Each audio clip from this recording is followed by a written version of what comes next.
soy medio fome porque parto con siempre temas históricos, con contexto y perdón. Pero vamos a hacer algo distinto, ¿ya? Para que no me peleen después. Hagamos una dinámica. Ya, hagamos un pequeño juego.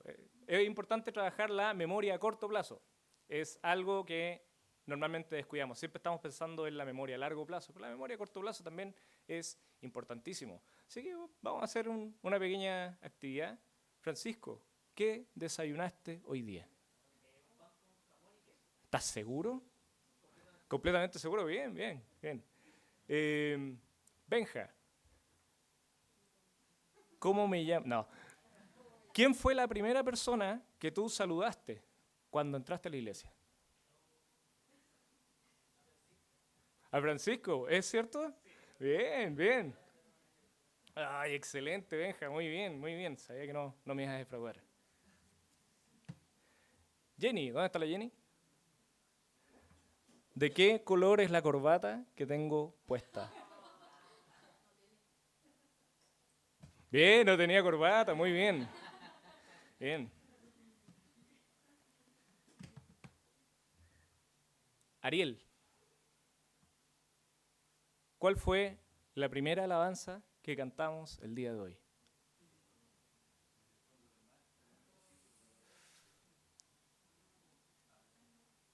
Desde el fondo del mar fue la segunda. La segunda alabanza. No, está muy bien, no se preocupe. Y hablando de esa alabanza desde el fondo del mar,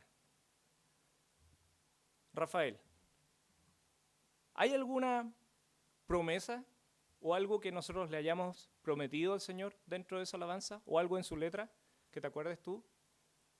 Porque todos estuvimos cantando esa alabanza. Ya, Miguel, te pusiste desagradable.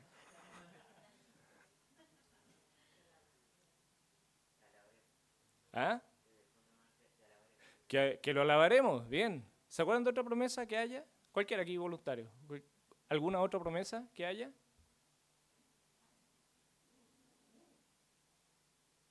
Hermana Georgina,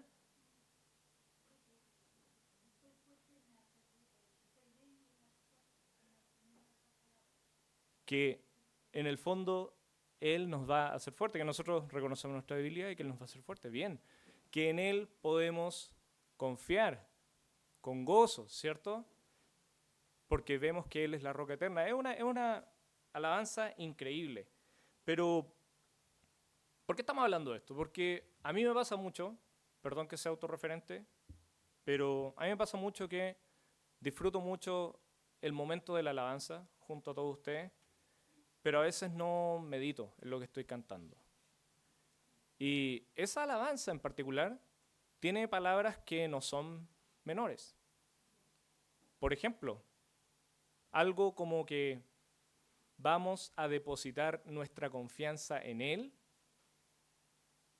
es algo que nosotros podemos cantar. Pero cuando llegan las pruebas o pequeñas dificultades, a veces no estamos tan confiados en Él. Y a veces ni siquiera hablemos debajo del mar, sino que hablemos debajo de una olita. Una pequeña cosa nos arrebata el gozo, nos arrebata la fe. ¿Y qué pasó con esa convicción que cantamos? Es importante que podamos recordar estas cosas, que podamos considerar el peso de las cosas que nosotros le cantamos a Dios. Hemos dicho varias veces que no es un espacio para rellenar, no es porque es entretenido cantar, que sí, me es entretenido, cantar todos juntos suena bonito, es algo que podemos disfrutar, pero hay un propósito en la alabanza, que nosotros reconocemos las grandezas de Dios o nosotros nos ponemos delante de Él y prometemos distintas cosas para la gloria de su nombre. La pregunta es, yo he cantado esa canción varias veces, yo sé que usted también ha cantado esa canción varias veces. La pregunta es la siguiente, ¿cree usted que cuando usted canta esa alabanza, Dios le cree?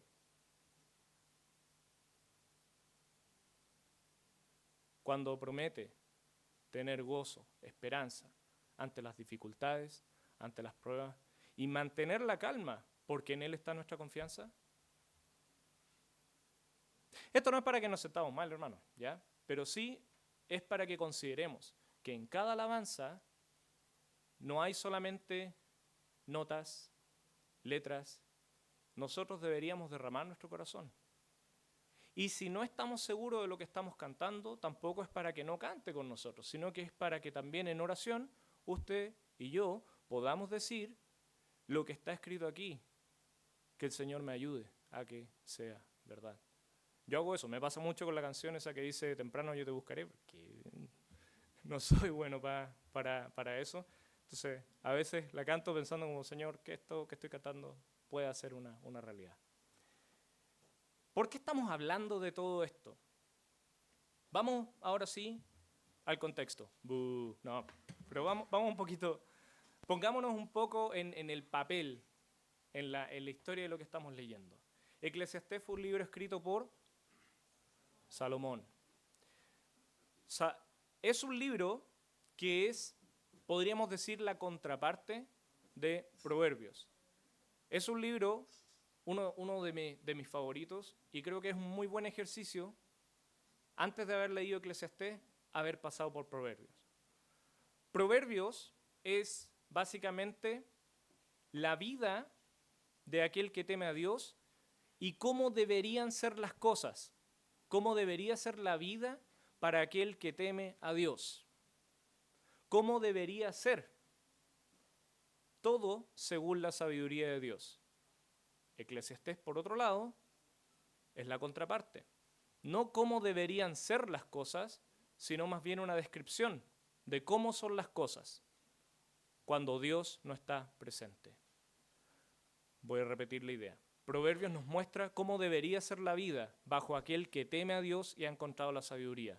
Y Eclesiastés nos muestra el otro lado, de aquel que ha decidido no obedecer el consejo de Dios, no buscar la sabiduría y buscar la felicidad en el mundo.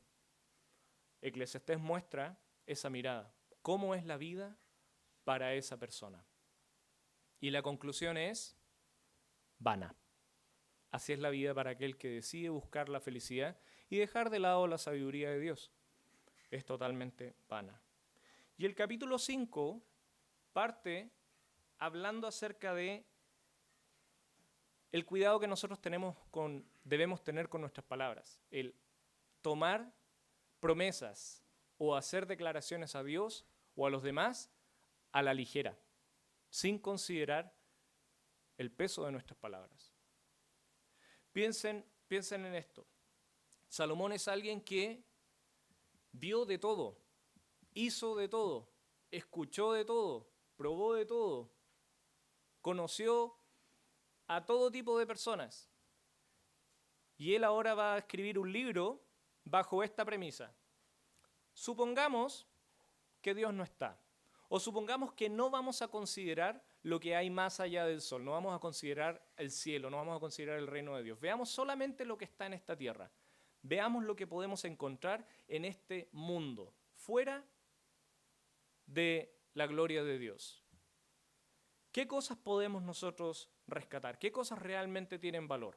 Y la conclusión a que llegó Salomón es que hay finalmente una sola cosa en este mundo que tiene sentido para aquel que no conoce a Dios. ¿Y saben cuál es? Buscar la felicidad. ¿No quieres considerar los caminos de Dios? ¿No quieres velar por su sabiduría?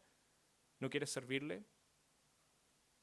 ¿Crees en Dios? No estás negando a Dios, simplemente estás de acuerdo con que Dios existe, pero quieres vivir la vida a tu manera. Lo único que te queda es, bueno, sé feliz. Trata de ser feliz. No está diciendo que vas a alcanzar la felicidad, pero lo único que le queda a la gente del mundo que no conoce a Dios es aferrarse a la idea de buscar la felicidad. Y si se fijan, no es algo que nosotros podemos decir, oh, jamás hubiese pensado eso. ¿Sabía usted que en el mundo la meta de la vida de las personas, hoy, 2024, es la felicidad? Todo funciona en pos de la felicidad. Y el ser humano ha considerado que la meta final de la vida es el ser feliz. ¿Por qué? Porque el ser humano solamente es capaz de mirar lo que hay debajo del sol. No es capaz de considerar a un Dios que tiene un plan muy superior a la felicidad. Hermano, Dios no está diciendo que no seamos felices. Solo está diciendo que no es para nada la meta. La felicidad no es un objetivo, la felicidad es una consecuencia. Aquel que vive con temor a Dios, que vive en humildad, que vive en sabiduría, es imposible que no sea feliz. Pero para alguien del mundo, trata de ser feliz. Inténtalo, busca la felicidad. Esa es finalmente la conclusión a la que llega Salomón. Pero él sabe que es una búsqueda en vano. En vano. Porque el hombre va a depositar esta felicidad en algo que no tiene. Y este es el gran secreto del mundo. La felicidad se encuentra en algo más. Fíjense en esto.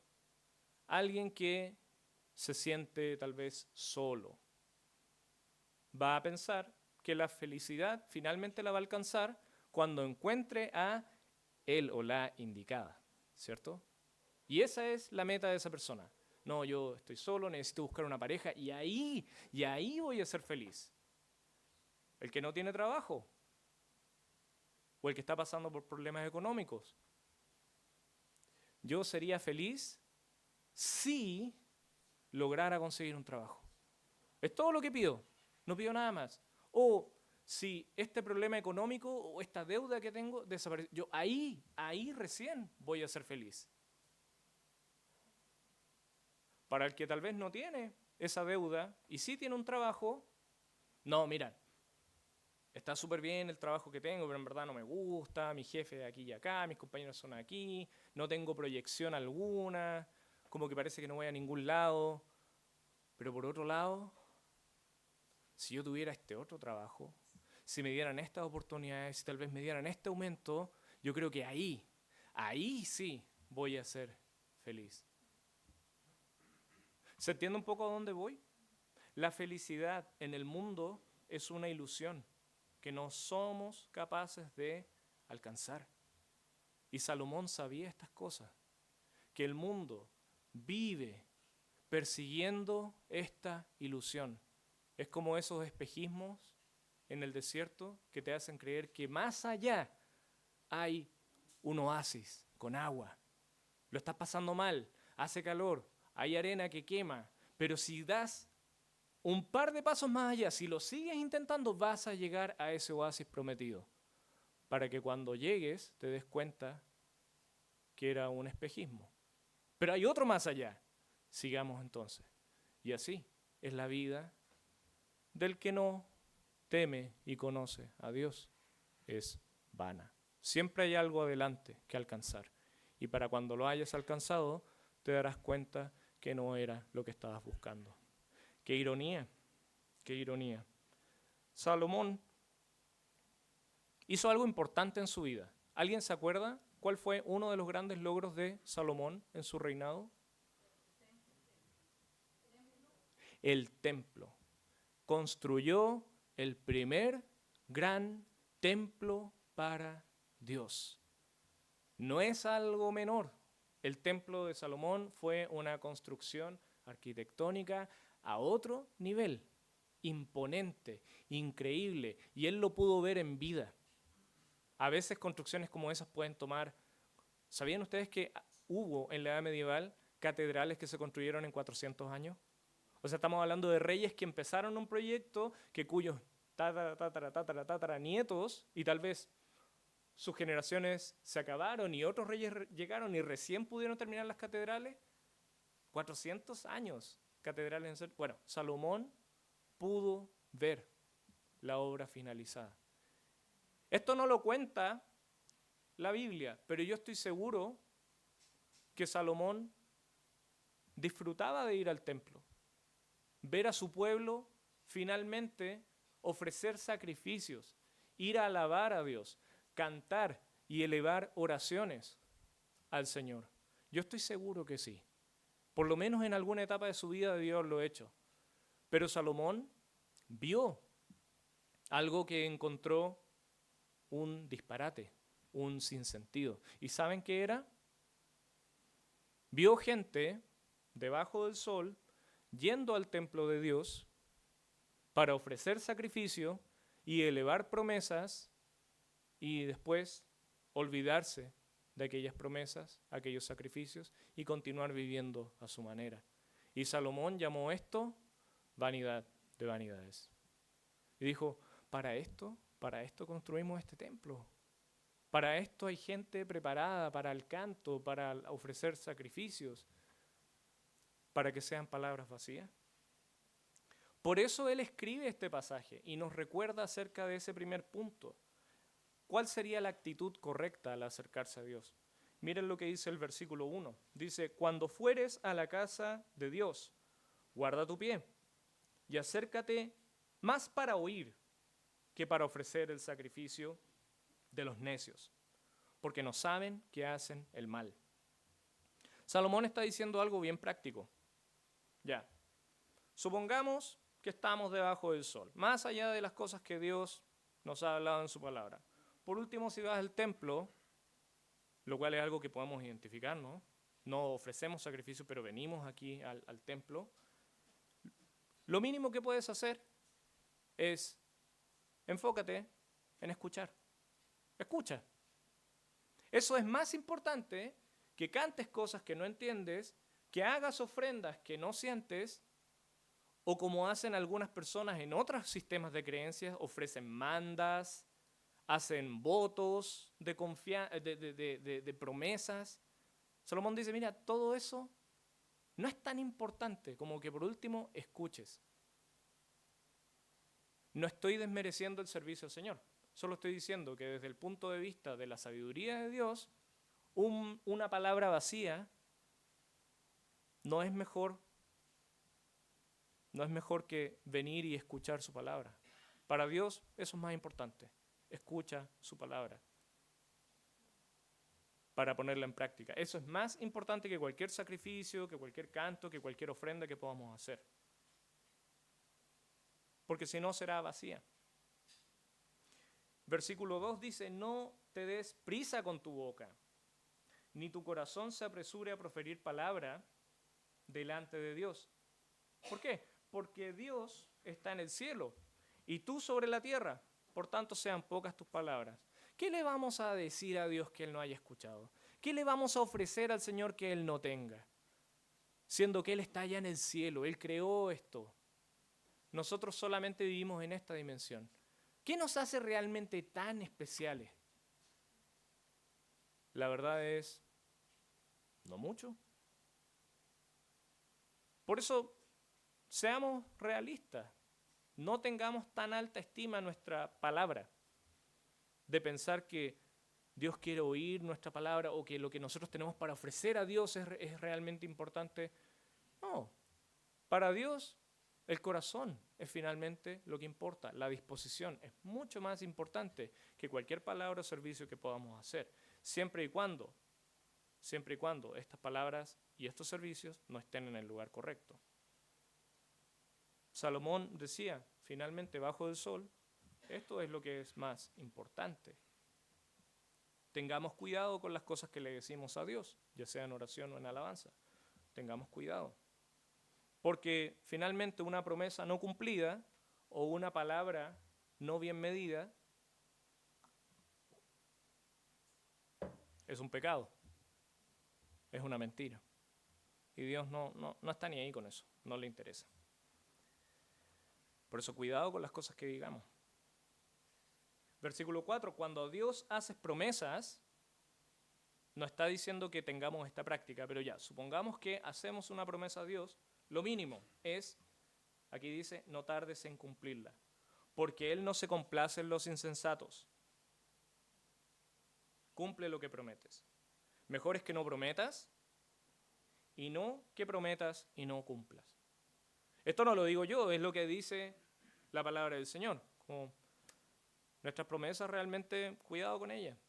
Si vas a hacer una promesa, no te está diciendo que hagas promesas, pero si vas a hacer una promesa, que sea algo que vayas a cumplir.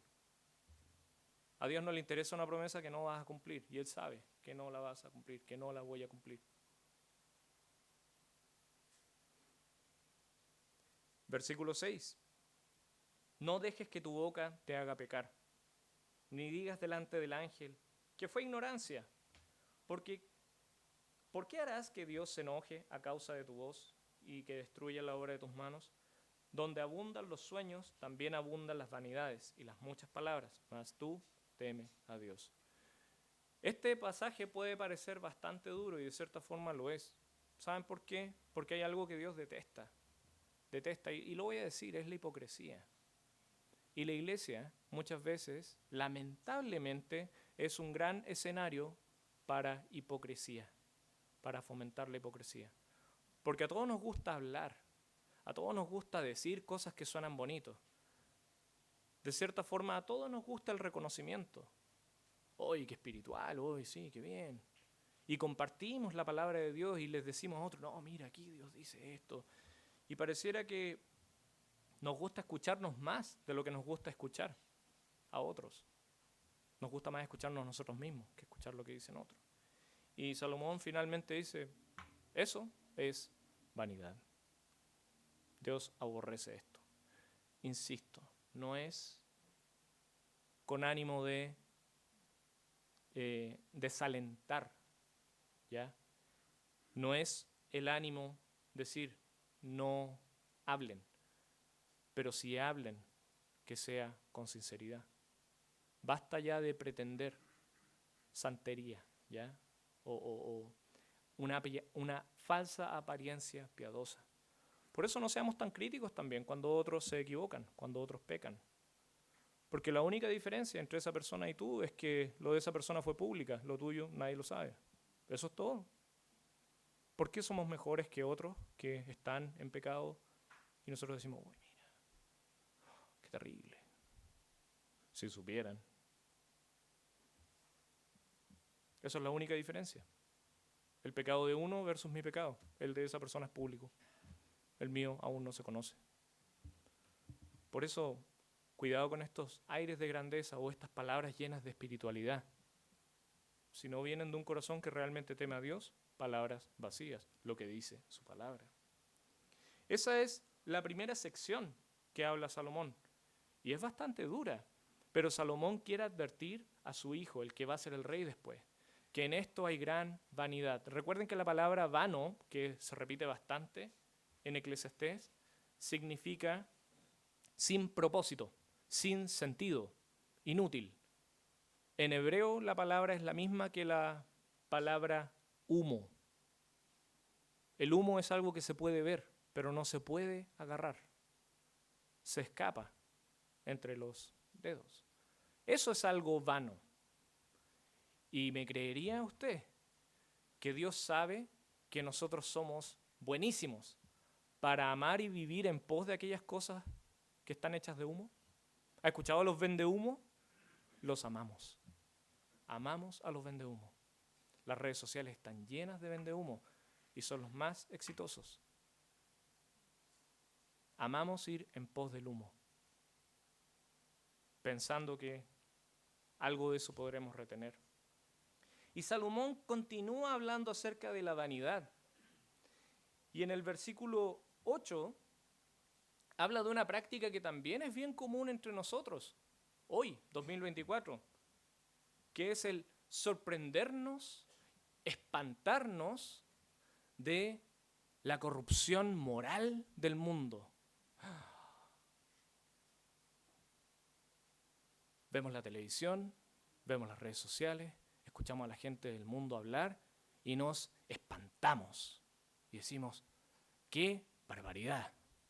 ¿Cómo es posible esto en lo que anda la gente, la juventud? ¡Qué terrible! Y esto es lo que dice la palabra en el versículo 8. Si opresión de pobres y perversión de derecho de justicia vieres en la provincia, que por cierto, lo vemos a diario, no te maravilles de ello. No te maravilles de ello. Porque sobre el alto vigila otro más alto, y uno más alto está sobre ellos. Es como cuando los cristianos empezamos a decir, no, el mundo como está hoy en día, ¿eh? ¿Cómo están los jóvenes? No, y las guerras, no, y Y fíjense cómo está el tema del aborto, de la identidad de género, y pareciera que esas cosas nos alarman y nos espantan. Yo no estoy diciendo que no nos tienen que espantar, solo estábamos diciendo aquí que Salomón mismo nos dice, ¿y qué les sorprende? El mundo está haciendo algo que va en contra de Dios. ¿Eso te sorprende? ¿Eso te llama la atención? ¿Esa es tu conversación? ¿O lo haces porque eso de cierta forma te hace sentir mejor contigo mismo? Que es muy probable. Es fácil sentirse bien cuando miramos lo mal que está el mundo. Pero eso es una mala práctica. Jesús nunca nos dijo que nosotros para sentirnos bien o para medir nuestra estatura espiritual debemos mirar a los otros. Ese es un clásico error de fariseo. Ellos se sentían espirituales, ellos se sentían lo máximo en lo moral porque ellos miraban al pueblo y decían, al lado de este pueblo corrupto, yo soy el más grande, siervo de Dios. Miren cómo conozco la ley, miren cómo yo diezmo hasta la menta y el eneldo. ¿Quién más hace eso? Y los fariseos vivían contentísimos con ellos mismos. Pero Jesús fue un poco problemático para ellos, porque Jesús jamás los comparó con los otros, los comparó con la estatura de lo que Dios pedía. Y finalmente llegaron a la conclusión de, soy un vil pecador, necesito de la gracia de Dios. Porque si la meta es lo que Dios dice en su palabra, no estoy ni cerca de ser remotamente bueno. Por eso, iglesia, lo peor que podemos hacer es estar mirando la maldad del mundo, estar comparando a nosotros mismos con el mundo. Porque ahí no está la meta, ahí no está la mira. Cristo es la meta. ¿Cómo estamos en comparación con lo que Cristo dice? ¿Cómo estamos en comparación con lo que Cristo definió de lo que es el amor verdadero, la fe verdadera, la paciencia, la esperanza?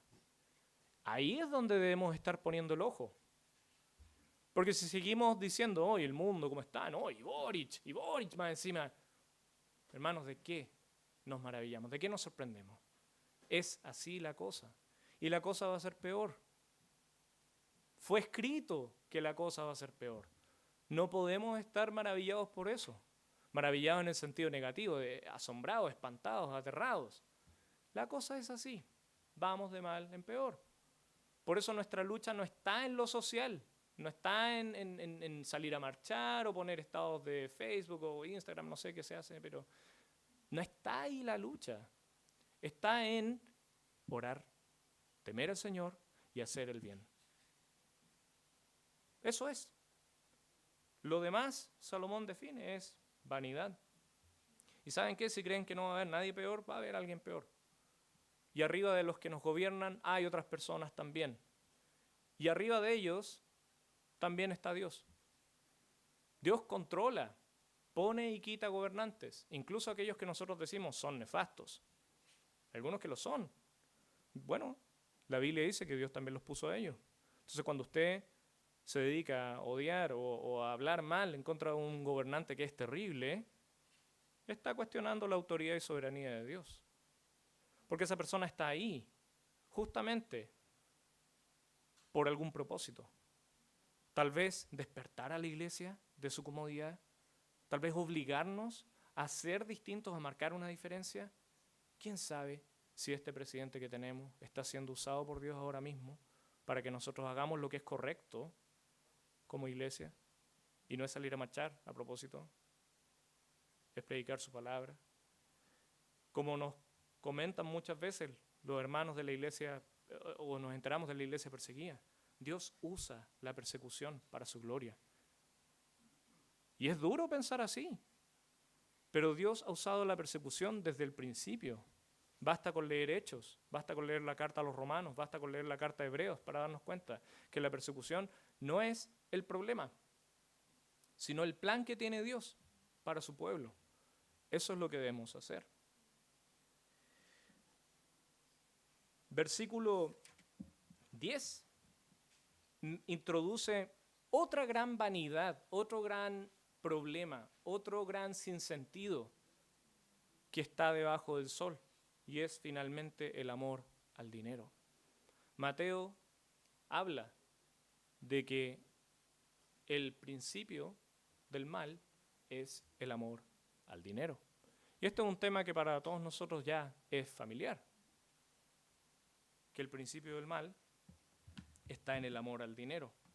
Pero Salomón, muchos años antes, también escribió sobre esto y dice en el versículo 10, el que ama el dinero no se saciará de dinero, y el que ama el mucho tener no sacará fruto. También esto es vanidad. También esto es vanidad, dice Salomón. Ojo, el dinero no es malo, ¿ya?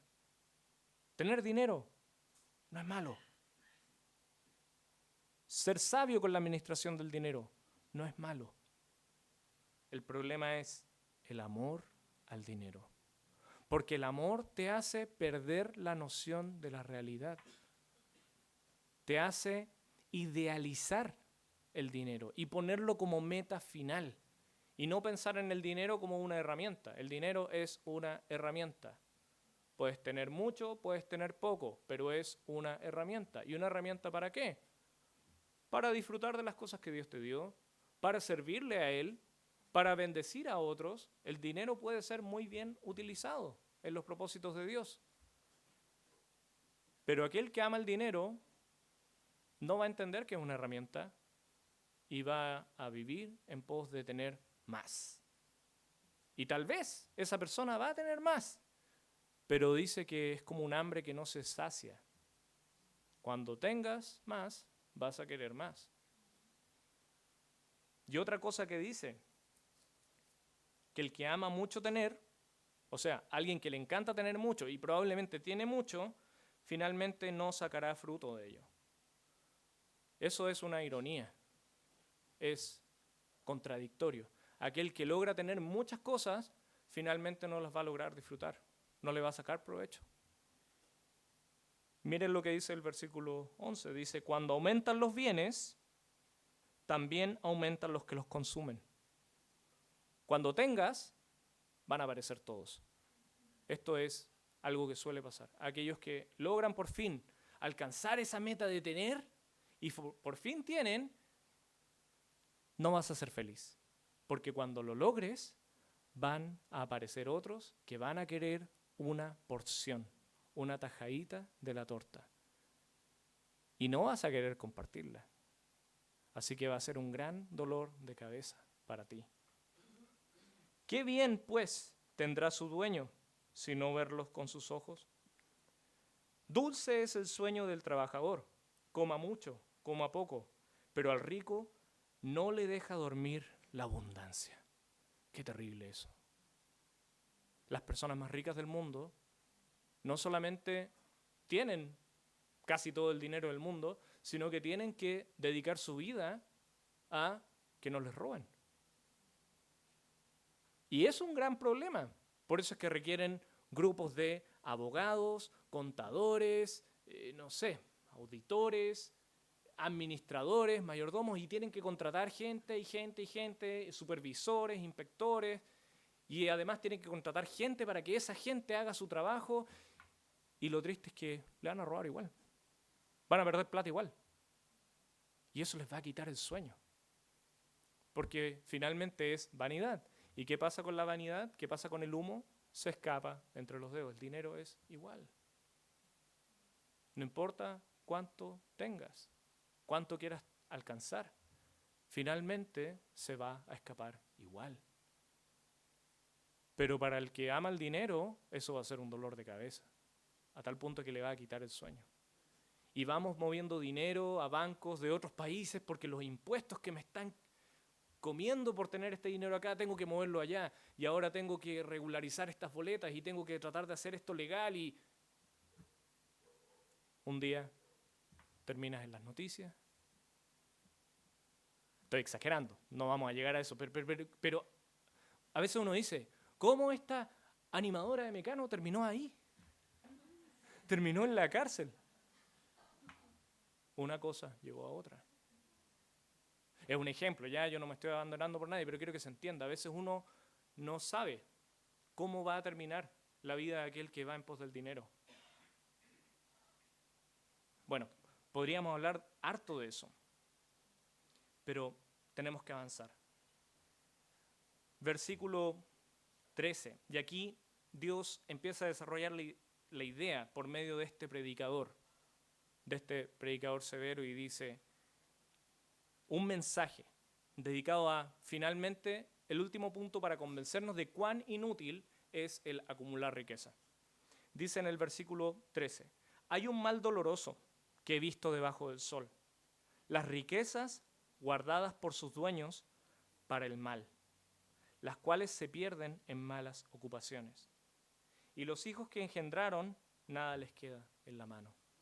Finalmente, el dinero se puede transformar en una herramienta, un fin último que te va a llevar a otro fin último, que es aún peor, que es el poder. Y por obtener este poder, somos capaces de hacer las cosas más terribles y atroces. No, yo no haría eso. Pregunta, alguien que no tiene poder, armas, ¿puede hacerle daño a alguien? La respuesta es no. Alguien que es inofensivo no puede hacer daño, porque es inofensivo, no tiene las herramientas para hacer daño. Es fácil para nosotros decir, yo jamás haría eso si fuera millonario. Por algo no eres millonario.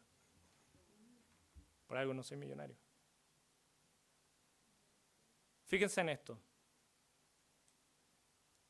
Hemos visto personas que cuando le das el más mínimo poder, son capaces de tratar a otros como basura. ¿Ha visto alguna vez a alguien que está en una caja o alguien que tiene el poder de darte un permiso, un trámite, y solo porque se le antoja puede mandarte para la casa? ¿Alguna llamada que usted ha tenido que hacer y alguien le ha recibido la llamada y lo pilló mal y esa persona no quiso ayudarlo? Y miren, perdón lo que voy a decir, pero miren la porquería de poder de la que estamos hablando. O sea, entiéndase. Imagínese esa persona, pero gobernando un país. Por eso, es fácil culpar a los gobernantes, pero no entendemos que esa es la naturaleza humana. A veces, ante el más mínimo poder, nosotros somos así, con las personas que nos rodean. Y no lo voy a dejar pasar. No, este papel no me sirve, tráigame otro. Ah, es que no es mi problema. La hora de almuerzo, voy a cerrar, permiso. Imagínense. De la misma manera, hay gente que le va a dar este uso al dinero y lo va a utilizar para el mal. Y eso también es vanidad. Y lo triste de esto es que dice que muchos de ellos finalmente lo van a perder todo. Hay gente que se obsesiona y una vez que tiene algo, finalmente lo invierte todo en un mal negocio y lo perdió todo. Y Salomón dice, bueno, eso es aún peor que no haber tenido nada. Porque mira cuánto te esforzaste, ridículo, en tener toda esta cantidad de dinero y ahora lo perdiste todo. ¿No es eso vanidad? ¿No es eso inútil? Porque ahora tienes dos problemas. Te rompiste la espalda para tener todo este dinero y ahora estás sufriendo el haberlo perdido todo. ¿No te hubiese sido mejor no haber tenido nada desde el principio? Salomón lo plantea un poco de esta forma, porque recuerden, estamos viendo la perspectiva debajo del sol. Y Salomón dice, es absurdo, es ridículo, no tiene sentido. Pero así vivimos debajo del sol. Un mal negocio y lo perdí todo. Y la gente que le pasa eso, se desespera. Algunos son capaces de quitarse la vida por eso. No estamos hablando del siglo pasado. Son cosas que pasan. La Biblia dice, bueno, eso es vanidad. Porque finalmente esta es la enseñanza que nos deja este pasaje. Podemos afanarnos por toda una vida de riqueza. Porque estamos hablando del dinero. Este pasaje, esta sección habla del dinero. Puedes afanarte por el dinero. Pero hay una verdad que nadie, ni siquiera Elon Musk, te hablo a ti Elon Musk, ni siquiera Elon Musk puede eludir esta verdad. Y es que llegó a este mundo sin nada y se irá de él sin nada. Tal vez morirá como el hombre más rico de la historia, pero no se llevará nada de eso. Por ende, nos sirve el acumular riqueza. Como fin último, no sirve de nada. Así como viniste a este mundo, así mismo te irás. Este también es un gran mal, que como vino así haya de volver. ¿Y de qué le aprovechó trabajar en vano? Además de esto, todos los días de su vida comerá en tinieblas, con mucho afán, dolor y miseria. ¡Qué terrible! ¿Y de verdad ese es nuestro anhelo? ¿Queremos ser como ellos? ¿De verdad? ¿Eso es lo que anhelamos? ¿Esa es la meta? Para finalmente comer de esta miseria, de este dolor, de esta constante agonía de no perderlo todo. ¡Qué locura! Pero miren, hay algo que Salomón rescata de lo que podemos encontrar debajo de este sol. Recuerden que esa es la perspectiva. Hay algo que en este mundo hay que sí vale la pena. Y dice en el versículo 18,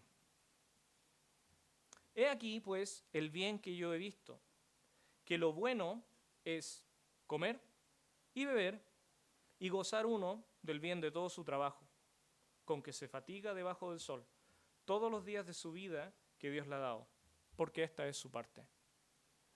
Increíble esto.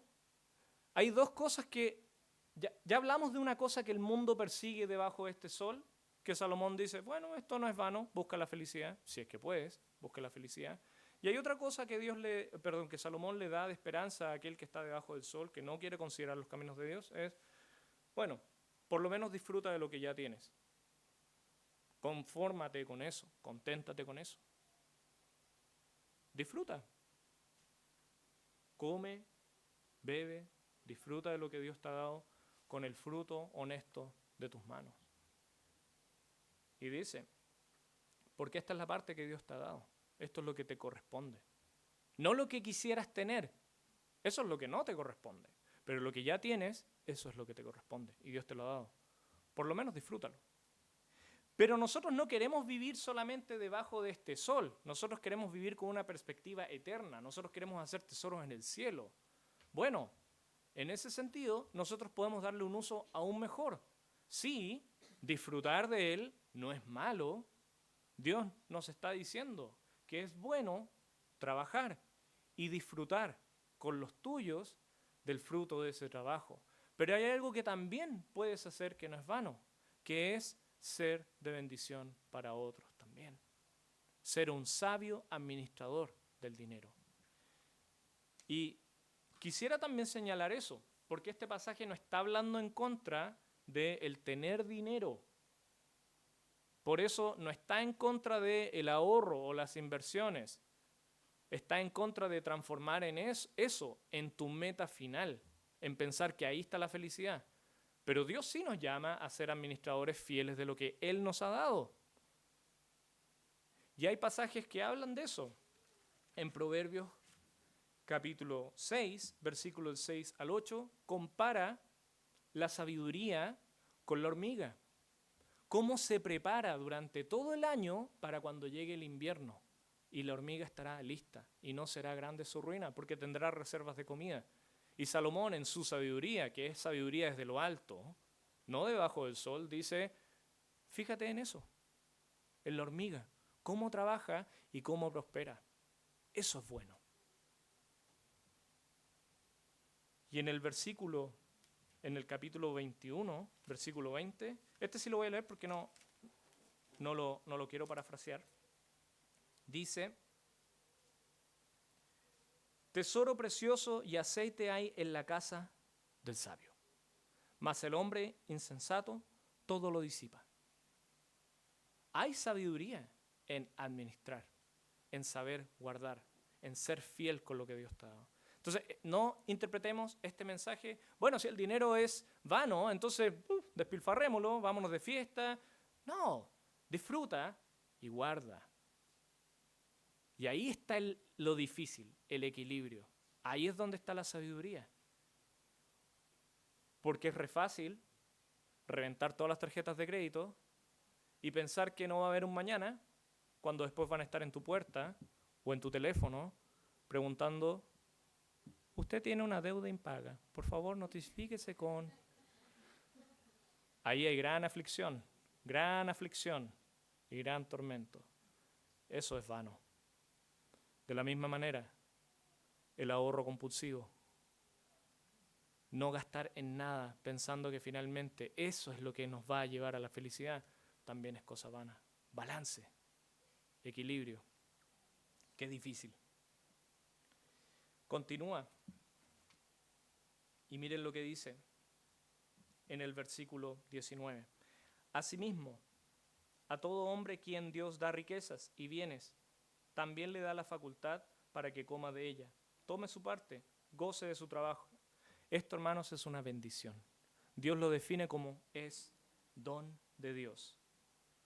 20, y con esto ya terminamos. Dice, porque no se acordará mucho de los días de su vida, pues Dios le llenará de alegría el corazón. Finalmente, hermanos, la verdadera felicidad, el verdadero gozo, que no está debajo de este sol, se encuentra en la confianza plena en Dios. La fe, la Biblia dice que es lo que nos va a llevar al gozo. Usted puede buscar la felicidad en este mundo o puede buscar el gozo.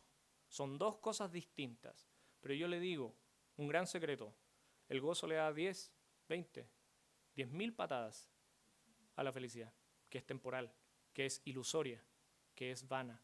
El gozo es eterno y no depende de las circunstancias. Y eso es lo que Dios promete para aquellos que viven con sabiduría, que viven con temor a su palabra. Promete no una felicidad temporal, promete un gozo ante cualquier circunstancia, bien o mal.